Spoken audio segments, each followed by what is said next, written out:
Most people think that if you want to swim faster, you need to pull harder, pull more water, but that's not necessarily the case. You can try as hard as you can, and you're still gonna feel gassed when you get to the end of the pool. So what I wanna do is show you a few specific ways that you can incorporate this training so that way you can swim faster for longer using less energy. The first trick is the invisible line test. This applies for all 4 strokes in a slightly different way. Imagine you had a line that cuts through the middle of your body.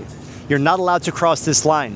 So as you're rotating across this axis, which cuts through your head and in your spine, this is how you're gonna maximize your efficiency and why we call it a long axis stroke. So think about the way that your fingertips enter the water. If you cross this axis, imagine it's a laser chopped off your hand. We wanna enter the water directly in front of our shoulders, and as we pull, we never cross this center line. So we wanna make sure we're entering the water about our shoulder width, about 1/2 meter in front of our shoulder. We drive our fingertips down the length of the pool in that same line, and then we drive our fingertips down to the bottom of the pool. Of course, we're not crossing that invisible line. We finish through and we have a rotation. This includes our breath. Now this invisible line applies in breaststroke and butterfly as well. In butterfly, we want to think about the way that we're breathing. So when we look down during the normal part of the stroke, we take a breath. We want to make sure there's an invisible line where our chin is at the surface of the water. If our head comes far above it, now there's a gap between our chin and this invisible line, which is right at the surface of the water. So we want to make sure we're keeping our head right at the surface with our chin just scraping by the edge of the water. Because if we lift our head too high and we deviate from this invisible line, we're going to have our legs sink, and we don't want that because that's going to make us a lot slower. Now in breaststroke, the invisible line shifts focus a little bit. So now in breaststroke, we want to put that invisible line right at our shoulders. So as we're pulling, our hands do not cross this invisible line. Now actually, when it comes to the rules of breaststroke, your hands can't pass your navel, but that's actually too far. We're gonna put the invisible line a lot higher than that because you don't actually get any added benefit when you pull past this invisible line. It takes too much resistance to bring your hands forward.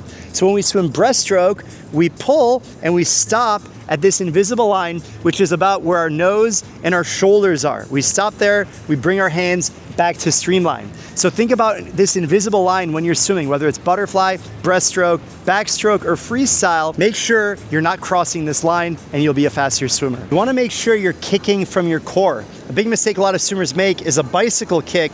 We're not on land. Instead, we gotta keep our legs straight, point our toes, and make sure we're kicking with our hips. We want our core engaged. We want to increase the length of which we have to kick. Now, a great drill to work on our stability and the way that we should be kicking is where we swim not just with one fin, but 2 fins in a progression. So what we'll actually start with is only one fin. So I want you to put one fin on only one of your feet, and you're gonna feel this imbalance. And really your core and your body is trying to overcompensate for the fact that you have more propulsion on one side. Then, if you want a little bit added difficulty and added engagement, you're gonna add a paddle to your opposite side. So you have a right fin on with a left paddle, and vice versa. Then you can switch. You'll put on your opposite fin, opposite paddle, and eventually, after you go through a series of, let's say, 425s or 450s, you'll add both fins, and you'll throw on both paddles, and you'll be really, really fast because you have your entire core engaged. But before you do all of that stuff, try it on land, sit on the side, maybe while we're watching this video, and focus on pointing your toes, keeping your core engaged, kicking with your legs. Remember, you want to kick in both directions. You want to kick up and you want to kick down. You can flip this over, do the Superman drill, it'll be the same concept. So really make sure you're engaging with your core as you kick both out of the water and then in the water as well.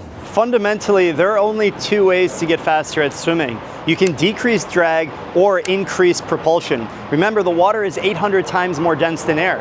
So the best thing you can do is to improve your body position. Once you've already taken care of that, now it's time to focus on improving your propulsion. And when it comes to how you actually pull in the water, whether it's freestyle, backstroke, butterfly, breaststroke, it doesn't really matter the stroke, you need to initiate this early vertical forearm. This is where you're driving your fingertips to the bottom of the pool and you're trying to catch more water by increasing the surface area of which you can pull. Again, this applies for not only freestyle, but butterfly, breaststroke, and even backstroke. You gotta make sure you're leveraging your body position so you can drive your body forward. And that involves getting a good anchor point, driving your fingertips down and catching the water with as much surface area as possible. A great drill to focus on this that you can incorporate every single day and take back with you the next time you go swimming is the simple fist drill. And all you're doing is you're reducing the amount of surface area you have with your hands, so you're less dependent on your hands and you focus more on initiating the catch with your forearm. And that means driving your elbow up and really engaging the muscles in your lat that enable you to swim with more efficiency, catching more water. You can do this with tennis balls, golf balls, to put something in your hand. Then when you go from fist drill, you can start to open it up and add your fingers gradually. So 25 meters with a fist, 25 meters with one finger, 25 meters with two fingers, so on and so forth. So if you really want to level up your feel of the water, there's no better way than sculling. This is where imagine you're frosting icing on a cake.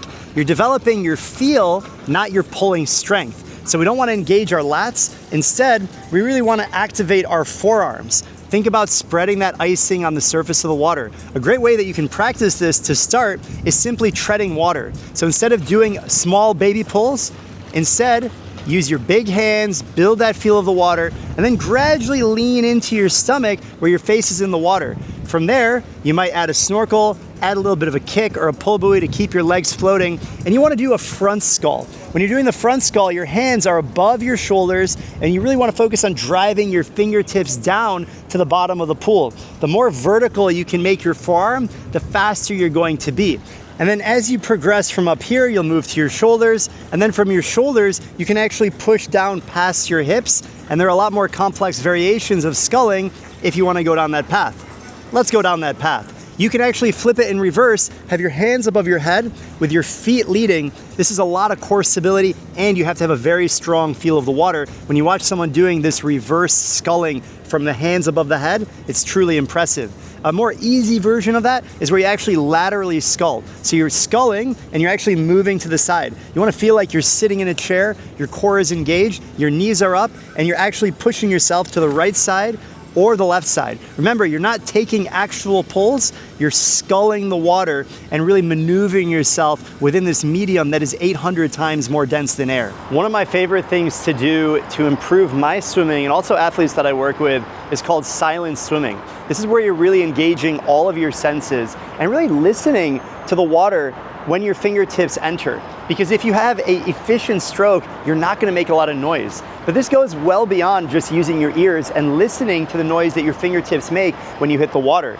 It involves really engaging your senses, your feeling, even your smell, the aroma, just being hyper aware and building that mind to body connection.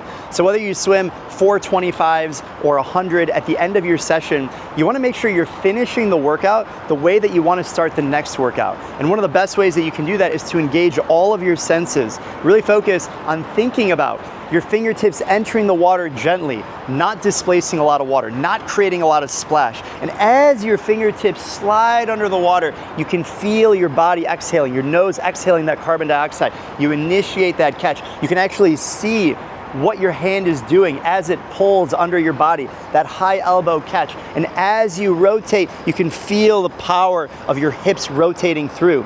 All of this is happening in real time, and you want to feel like the flow. You don't want this to feel mechanical. So this is one of the magical things about swimming. And so when you're in this environment, really use all of your senses that are available to you, especially your ears, so you can listen to the inefficiencies and really make sure you're maximizing what you have control over. So that way you can take your efficiency into the next swim. And if you do this swim by swim, it's actually going to compound pretty fast. So over time, you'll naturally start to get more efficient. You're going to take less strokes per length. You're going to make less noise when your fingertips enter the water, and it will really compound in a way that you never thought was imaginable. Now, it's really important that you have a rhythm when you swim. A lot of swimmers fall under the trap of thinking they have to breathe on both sides.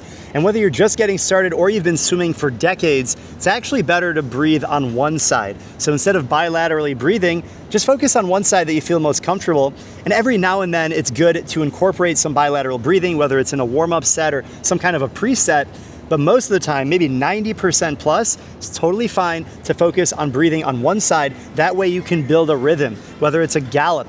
whatever it is that you need to make sure your body's getting enough oxygen and you can build that rhythm. Because if you breathe every 3 or 5 strokes, you're actually not gonna get enough oxygen to your system, and it's gonna be very difficult to have that rhythm. Now, sure, you might find some top swimmers in the world that breathe every 3 strokes, and you could say, hey, look, this swimmer is the best in the world in this discipline because they breathe every 3 strokes, but you're looking at the minority case. For most people, focus on breathing every 2 strokes and make sure you're maximizing your efficiency and do what's comfortable for you. Now, if you enjoyed this type of a breakdown, you're gonna love our in-person events. This is where we work with swimmers from all over the world, all different backgrounds, to improve technique and have a blast in the process. We do video analysis regularly, and we go on excursions, yacht trips, shared meals together. You'll work with myself and our world-class team to help you swim faster. You'll meet like-minded people who come from all over the world with a shared passion of improving in swimming. If you want to get a feel of what this kind of an experience looks like, make sure you check out this video right over here. I'll see you over there, and happy swimming.